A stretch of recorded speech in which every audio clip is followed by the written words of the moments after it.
বাংলা সাহিত্য চর্চা চ্যানেলে সবাইকে স্বাগত জানাই। তোমরা জানো আমাদের চ্যানেলে, বাংলা সাহিত্য চর্চা চ্যানেলে আলোচনা করা হয় বাংলা ভাষা ও সাহিত্যের বিভিন্ন দিক নিয়ে এবং বিভিন্ন পরীক্ষার, বিশেষ করে ইউজি বা স্নাতক স্তরে বিদ্যাসাগর বিশ্ববিদ্যালয়ের যে প্রশ্ন হয় সেগুলো সম্পর্কে আলোচনা করা হয়, সিলেবাস সম্পর্কে আলোচনা করা হয়, এমনকি স্টাডি ম্যাটেরিয়াল বা কোর্স বিভিন্ন টপিক নিয়েও আলোচনা করা হয়ে থাকে। বাংলা বিষয়ের ওপরে আমরা সাজেশনও দিয়ে থাকি, সাজেশন নিয়ে আলোচনা করে থাকি। তো আজকের আমাদের আলোচনা স্নাতক স্তরে বা আন্ডার গ্রাজুয়েট লেভেলে সিসিএপিইউপি এনইপি সিস্টেমে যারা পড়াশোনা করছো, আর্টস নিয়ে যারা পড়ছো, তাদের বিভিন্ন বিষয়ে অনার্স থাকতে পারে। যারা বিভিন্ন বিষয়ে অনার্স নিয়েছো এবং ফার্স্ট চয়েস হিসেবে বা প্রথম পছন্দের বিষয় হিসেবে বাংলা রেখেছো, তাদের বাংলা মাইনর এই কোর্সটি রয়েছে। তাদের যে সাবজেক্ট, সেই সাবজেক্টের বাংলা সাবজেক্টের পেপার 1 মাইনর 1 এর শিরোনাম হচ্ছে বাংলা ভাষার উদ্ভব, বিকাশ ও ভাষাতাত্ত্বিক পরিচয়। তো এই যে বাংলা মাইনর বিষয়ে তোমাদের 75 নম্বরের পরীক্ষা হয়ে থাকে, তার মধ্যে লিখিত পরীক্ষা, থিওরি, ইউনিভার্সিটি থেকে যে পরীক্ষা হয়ে থাকে সেটা হবে 60 মার্কসের। তো এই 2023-এ যে প্রশ্নটি এসেছিল সেই প্রশ্নটি নিয়ে আমরা আজকে আলোচনা করছি।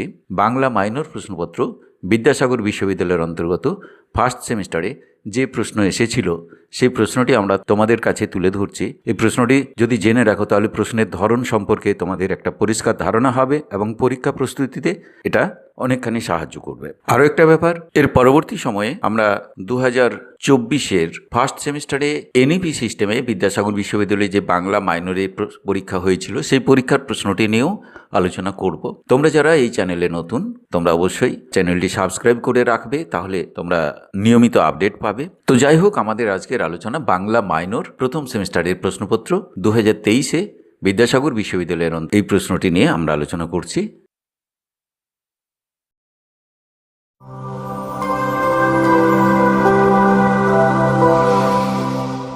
Subscribe now and press the bell icon.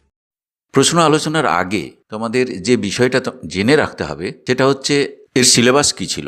Bangla minor 1-এর syllabus কী ছিল। সিলেবাসটা যদি জেনে রাখো তাহলে তোমাদের প্রশ্নটা ধরতে সুবিধা হবে যে কোন কোন জায়গা থেকে, সিলেবাসের কোন কোন অংশ থেকে প্রশ্ন এসেছিল 2023-এ। তো চলো আমরা প্রথমে সিলেবাসটা একবার দেখে নিই। সিলেবাসে প্রথমে যেটা বলা হয়েছিল, বাংলা ভাষার উদ্ভব ও বিকাশ। কোর্স কন্টেন্টসের মধ্যে প্রথমে ছিল বাংলা ভাষার উদ্ভব ও বিকাশ এবং দ্বিতীয়টি ছিল বাংলা লোকভাষা, উপভাষা ও সমাজ ভাষার সাধারণ ধারণা। 3 নম্বর টপিক ছিল বাংলা স্বরধ্বনি, ব্যঞ্জনধ্বনি, অধিধ্বনি, ধ্বনি পরিবর্তনের সূত্র, আন্তর্জাতিক ধ্বনিমূলক বর্ণমালা বা আইপিএ, ইন্টারন্যাশনাল ফোনেটিক অ্যালফাবেটস। এবং চতুর্থ, এটাই ছিল শেষ পয়েন্ট কোর্স কন্টেন্টসের, সেটি হচ্ছে বাংলা শব্দভাণ্ডার ও শব্দার্থ পরিবর্তনের ধারা। এই একটা ছোট্ট সিলেবাস। এখান থেকে তোমাদের 60 নম্বরের প্রশ্ন হবে লিখিত পরীক্ষা। এই লিখিত পরীক্ষার প্রশ্ন এরপরে আমরা দেখে নিই 2023-এ কী কী ছিল।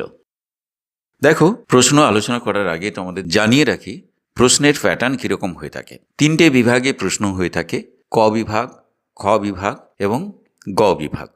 ক বিভাগে থাকে 2 নম্বরের 5টি প্রশ্ন করতে হয়, যে কোনো 8টি থেকে যে কোনো 5টি প্রশ্নের উত্তর করতে হয়। প্রশ্ন থাকে 8টি। খ বিভাগে 4টি প্রশ্নের উত্তর করতে হয়। 4টি প্রশ্নের প্রত্যেকটির মান থাকে 5 করে এবং প্রশ্ন থাকে সেখানে 6টি। 6টার মধ্যে যে কোনো 4টি করতে হয়, 5 4 20। ক বিভাগে তাহলে থাকছে 5 2 10, খ বিভাগে থাকছে 5 4 20। আর গ বিভাগে বড় প্রশ্ন 10 মার্কসের, যে কোনো 3টি করতে হয়। প্রশ্ন থাকে 5টি, 5টার মধ্যে যে কোনো 3টি করতে হবে। 3 10 30। এই হচ্ছে 30, 20 আর 10, অর্থাৎ সর্বমোট 60 মার্কসের পরীক্ষা। তো এইবার আমরা প্রশ্নগুলো দেখে নিই। প্রথম প্রশ্ন এসেছিল ক বিভাগ থেকে, 1 দাগ, লোকনিরুক্তি কাকে বলে, উদাহরণ দাও। লোকনিরুক্তি কাকে বলে, উদাহরণ দাও। দ্বিতীয় প্রশ্ন এসেছিল 4 জন সমাজ ভাষা বিজ্ঞানীর নাম লেখো। প্রত্যেকটি হাফ করেছিল। 3 নম্বর প্রশ্ন এসেছিল টিকা লেখো, তাড়িত ধ্বনি। 4 নম্বর প্রশ্ন ছিল মধ্য স্বরাগমের অপর নামগুলি কি কি উদাহরণ দাও। ক বিভাগে পরের যে প্রশ্ন 5-এর দাগ ছিল জোড় কলম শব্দ বলতে কি বোঝো। 6-এর দাগে প্রশ্ন এসেছিল নিচের উদাহরণগুলি ধ্বনি পরিবর্তনের কোন কোন ধারার অন্তর্গত। কয়েকটি শব্দ দেওয়া হয়েছিল, শব্দের পরিবর্তনটাও দেখানো হয়েছে, তোমাদের বলতে হবে এগুলোতে কি ধরনের ধ্বনি পরিবর্তন ঘটেছে। যেমন স্কুল থেকে স্কুল, পদ্ম থেকে পদ্ম, রিক্সা হয়ে গেছে রিস্কা। আরেকটা দেওয়া ছিল বড়দাদা থেকে বড়দা। এই যে পরিবর্তনগুলো, সেই পরিবর্তনগুলো কোন কোন ধারার অন্তর্গত সেটা তোমাদের লিখতে হবে প্রত্যেকটি উদাহরণ ধরে ধরে। 7-এর দাগে ছিল নাসিক্য ভবন। নাসিক্য ভবন বলতে কি বোঝো। এবং শেষ প্রশ্ন, ছোট প্রশ্ন 2 নম্বরের, আইপি এর পুরো নাম লেখো। আইপি এর পুরো নাম এবং তার সঙ্গে যা ছিল এর একটি গুরুত্ব উল্লেখ করো। মাইনর 2023-এর বাংলা প্রশ্নপত্র, বাংলা মাইনরের ক বিভাগ থেকে এই 8টি প্রশ্ন ছিল। এরপরে আমরা খ বিভাগে চলে যাব। খ বিভাগ করতে হয় যে কোনো 4টি প্রশ্নের উত্তর। আগেই বলা হয়েছে থাকবে কিন্তু 6টি প্রশ্ন। 6টি প্রশ্ন থেকে তোমাদের করতে হবে যে কোনো 4টি। খ বিভাগ কিন্তু শুরু হচ্ছে 9 দাগ থেকে, এটা আগেও উল্লেখ করা হয়েছে। আগের আলোচনাতে আমরা বলে দিয়েছি যে বিভাগ যখন আলাদা হচ্ছে, দাগ নাম্বার কিন্তু প্রশ্নের দাগ নাম্বারের সিরিয়াল বা ক্রম কিন্তু পরিবর্তিত হচ্ছে না। অর্থাৎ ক বিভাগ 8 দাগে শেষ হয়েছে, খ বিভাগ কিন্তু 9 দাগ থেকে শুরু হচ্ছে। 9, 10, 11, 12, 13, 14 দাগ পর্যন্ত খ বিভাগ। তোমরা যখন উত্তর লিখবে তখন কখনোই আবার খ বিভাগে 1, 2, 3 এরকম করবে না। এটা কেউ কেউ করে থাকে বলে জানা গেছে, যেটা কিন্তু পরীক্ষার খাতা দেখতে গিয়ে পরীক্ষকদের অসুবিধার সম্মুখীন হতে হয়। এটা একদমই করবে না, এটা করা ঠিক না। তোমরা খ বিভাগ যখন উত্তর লিখবে তখন যা দাগ আছে, 9-এর দাগ করলে 9-এর দাগ, 10-এর দাগ করলে 10-এর দাগ, এইভাবেই উত্তর লিখবে। দাগ নাম্বার 9, 10 এইভাবেই দিতে থাকবে। ঠিক আছে। তো প্রথম প্রশ্ন ছিল খ বিভাগে প্রাচীন বাংলা ভাষার ভাষাতাত্ত্বিক বৈশিষ্ট্যগুলি আলোচনা করো। প্রাচীন বাংলা ভাষার ভাষাতাত্ত্বিক বৈশিষ্ট্যগুলি আলোচনা করো। 10 দাগে ছিল রাঢ়ী উপভাষা কোন ভাষা অঞ্চলকে কেন্দ্র করে গড়ে উঠেছে, এই উপভাষার বৈশিষ্ট্যগুলি আলোচনা করো। 11 দাগে ছিল উদাহরণসহ অপিনিহিতি ও অভিশ্রুতির বিষয়টি বুঝিয়ে দাও। খ বিভাগের 12 দাগে ছিল উচ্চারণের স্থান অনুযায়ী ব্যঞ্জনধ্বনির শ্রেণী বিভাগ করো। ব্যঞ্জনধ্বনি থেকে এসেছিল উচ্চারণের স্থান অনুযায়ী ব্যঞ্জনধ্বনির শ্রেণী বিভাগ করো। 13 দাগে এসেছিল শব্দার্থ পরিবর্তনের ধারাগুলির সংক্ষিপ্ত পরিচয় দাও। 14 দাগে অর্থাৎ খ বিভাগের শেষ প্রশ্ন স্বরসঙ্গতি কাকে বলে, উদাহরণ সহ আলোচনা করো। এটি ভেঙে দেওয়া ছিল 2+3। এই ছিল খ বিভাগের 6টি প্রশ্ন, যে কোনো 4টি করতে হবে। খ বিভাগ তোমরা দেখতে পাচ্ছ 14 দাগে শেষ হয়েছে। এরপরে গ বিভাগ অর্থাৎ বড় প্রশ্ন 10 মার্কসের, সেটির দাগ শুরু হচ্ছে কিন্তু 15 থেকে। আমরা চলে যাচ্ছি বিভাগ গতে। এখানে বলা হয়েছে যে কোনো 3টি প্রশ্নের উত্তর দাও। থাকে 5টি, 5টা থেকে যে কোনো 3টি প্রশ্নের উত্তর দিতে হবে। প্রথম প্রশ্ন ছিল বাংলা ভাষা উদ্ভবের সংক্ষিপ্ত ইতিহাস লিপিবদ্ধ করো। বাংলা ভাষার উদ্ভব থেকে প্রশ্ন, 15 দাগ। 16 দাগে লোকভাষা কি, উদাহরণসহ লোকভাষার বৈশিষ্ট্যগুলি আলোচনা করো। 17 দাগে এসেছে ভাষা পরিকল্পনা থেকে ভাষা পরিকল্পনা কি, ভাষা পরিকল্পনা কেন প্রয়োজন, রেজিস্টার বলতে কি বোঝো।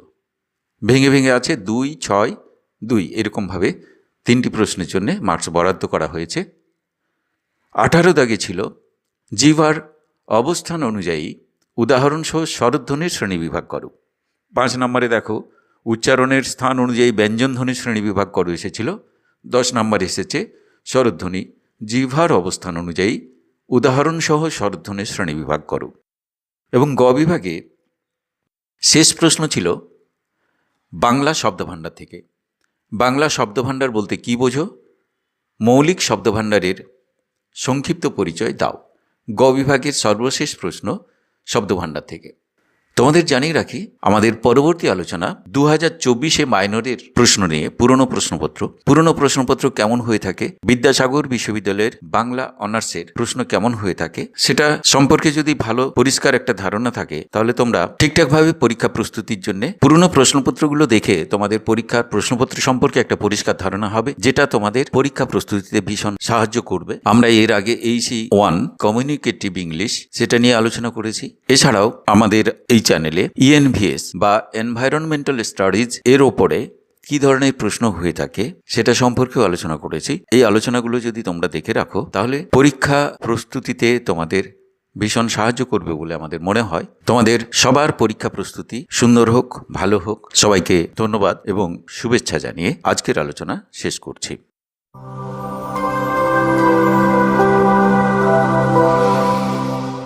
Subscribe now and press the bell icon.